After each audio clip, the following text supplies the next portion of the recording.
Hi friends, I'm Kalina. Of course, if you're my friend, you know that.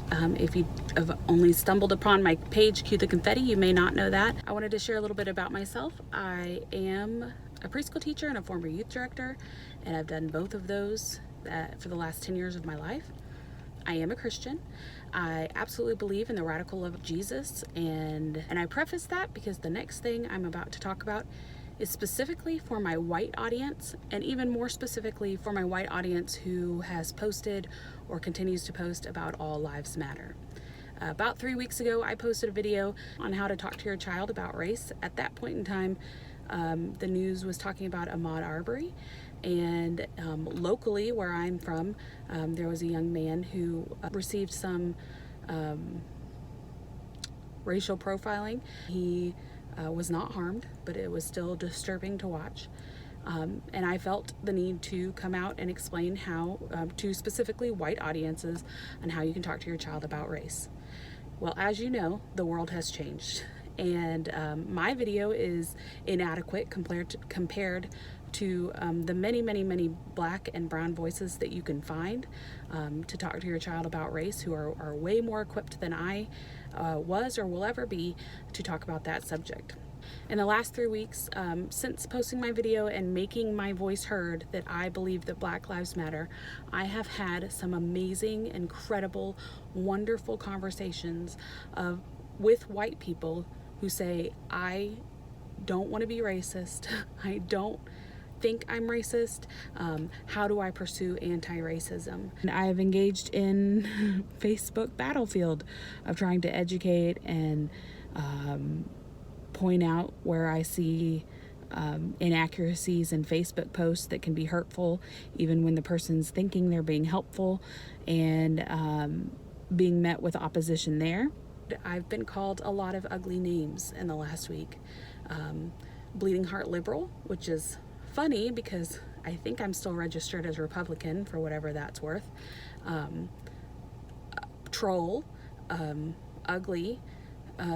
Today was the first time I was called an N-word lover and black sympathizer, which I thought were terms that were dead. But they are not. And all of this has been personal messaged and public. But I'm telling you this because are from people who are hiding behind the All Lives Matter. And you may not be. You may not even know that that's what is happening. But I have had some pretty ugly discussions of people who are really showing their true colors of how they feel about the black community. And it's really disheartening and saddening because I naively thought that we had come so far and that we were on the right path. And if you are in a place where you are like me a few years ago, where you see that there is injustice, but you also know that God loves all of us, and that's the message you're trying to spread, I would love to help you understand a little bit better of the journey that I've gone on to seek anti-racism. If it's okay to be confused, it's okay to say, how can I support Black Lives Matter and not support the destruction? It's okay to ask those questions, but it's not okay to sit in silence over it, because your silence speaks volumes to the other side, to the side that are racists, that are not okay with black people being here, and they still exist. And the last thing I would want is my friends and family to be associated with that side, because I truly believe in my heart of hearts that majority of you are coming from a place where you don't want to discriminate.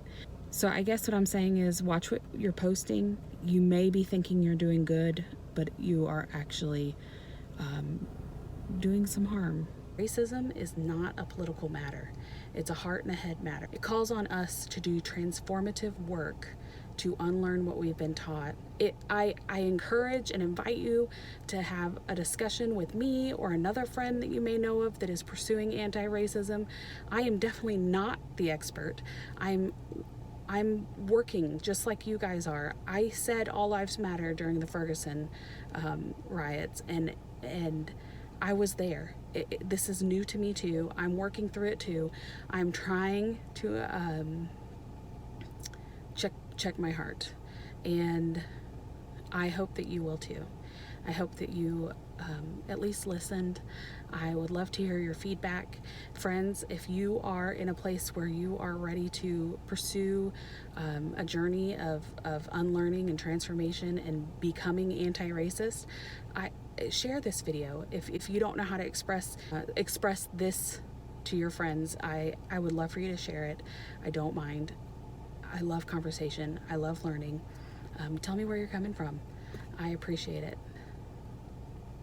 Thank you. I will say that if I lose people over this matter, I'm sorry that you have to go.